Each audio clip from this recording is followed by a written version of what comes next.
Me no do nu kopo ele sinu ni no bla unu mi. Do nu mi do se do mo gbesin agbasa. Eyin do nu kopo ko to ma ko ejije we me bi san yi kanu yi. Lo e do ko ge ka ya. Me ka ro gbe me fi bo inu bi to ma no ko nu pon gbede ya. E do yi ka ja gbede nu o. Nu kopo e no awa jewe. Bo e ka do mo ne mi kana blogo.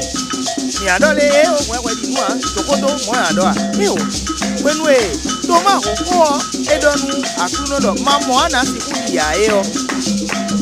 Akuno jete. To we ne ko do ya akuno fini alo o. E ka fini. E fini agbaza mi alo fini gbugbo mi. E jete bo ase alo ton so do o mu je pato le me lo bo kle do le emi we ko. Nu bla okunu me bi ton e na indole mini de kle me le do nu e ko po e de o e kundu a che bra ko ko to mu na ti menu. Ja ki si me mata nu ko ka ko mu go e so.